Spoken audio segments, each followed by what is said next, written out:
જો વિજયને ખબર પડશે કે આ કામ તે કરાવ્યું છે તો વિચાર શું થશે ભૈલા. વિજયે પેલા ધુમાડાવાળાની પૂછપરછ કરી લીધી છે તો હવે ચક્કુના નંબર વિશે પણ પૂછપરછ જરૂર કરશે. મને લાગે છે કે હવે આપણે પકડાઈ જઈશું.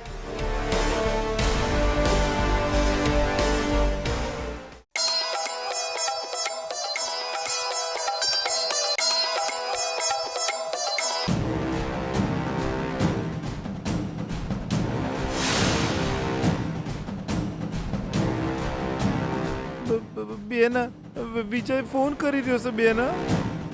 પેલે ધુમાડાવાળા મેં જ પૈસા આલેલા એને કદાચ ખબર પડી જાય લાગે છે બેના. હું નહીં ઉપાડું હું ફોન.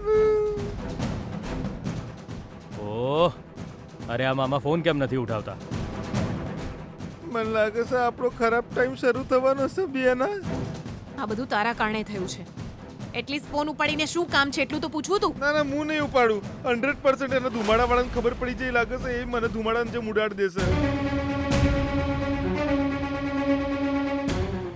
કટ થઈ ગયો લે.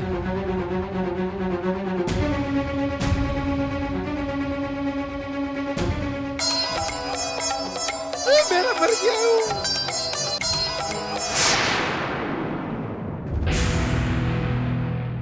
મારું મોત નજીક છે બેના.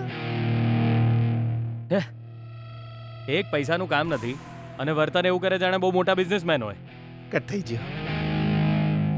હા, મમ્માને ફોન કરું.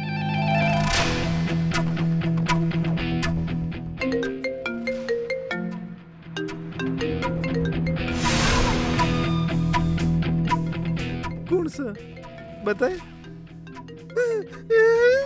ભગવાન બેના મેં ફોન ના ઉપાડ્યો એટલે એને તને ફોન કર્યો. બેના ફોન ના ઉપાડ. ફોન ના ઉપાડતી તને મારા હમસે ફોન ના ઉપાડતી. મારી બેનો ના ઉપાડતી. એ ભગવાન. હલો વિજય. મમ્મા, મામા ક્યાં છે મમ્મા? હું એમને ક્યારનો ફોન કરી રહ્યો છું. એ ફોન કેમ નથી ઉપાડતા? બેના હું દેખાતો નહીં ને. જો એ ત્યાં તારી પાસે હોય ને તો ફોન આપ, એમને મારે વાત કરવી છે.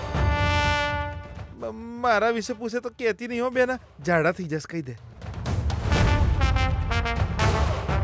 શું કામ છે વિજય? મારે એમની સાથે વાત કરવી છે મમ્મા. બહુ અર્જન્ટ છે.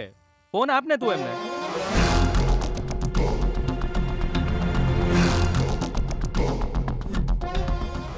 હું નહીં બેના એવું કહી દે. હું નહીં. ભૈલા સરસ કહી દીધું ને. બહાર નીકળ. Thanks.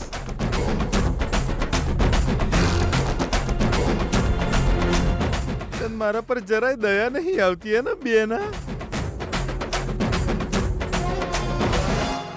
Hello hello hello hello. Phone ઉપાડવામાં શું પ્રોબ્લેમ છે? જો કોઈ વારંવાર ફોન કરે તો રિસીવ કરવો જોઈએ. એટલી કોમન સેન્સ નથી તમારામાં? હા હા હા.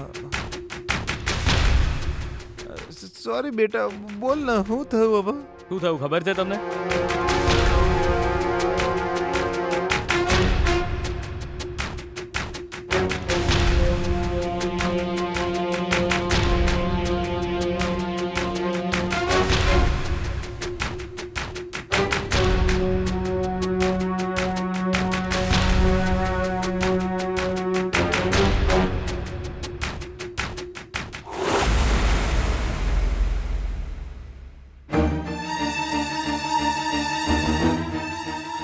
ભગવાન, પૈસાની તો વ્યવસ્થા નથી થઈ રહી.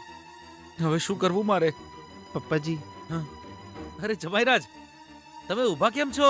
બેસો ને, બેસો તમે.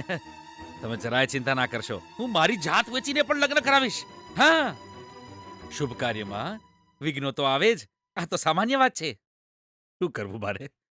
મારું નસીબ જ ખરાબ છે. હું જેની પાસે પૈસા માંગુ છું એ લોકો એવું કહે છે, વૈષ્ણવ અત્યારે તંગી ચાલે છે, અમારી પાસે પૈસા નથી. પણ આજ લોકો માંગવા માટે કૂદકો મારીને આવી જાય છે. પાપીઓ છે બધા.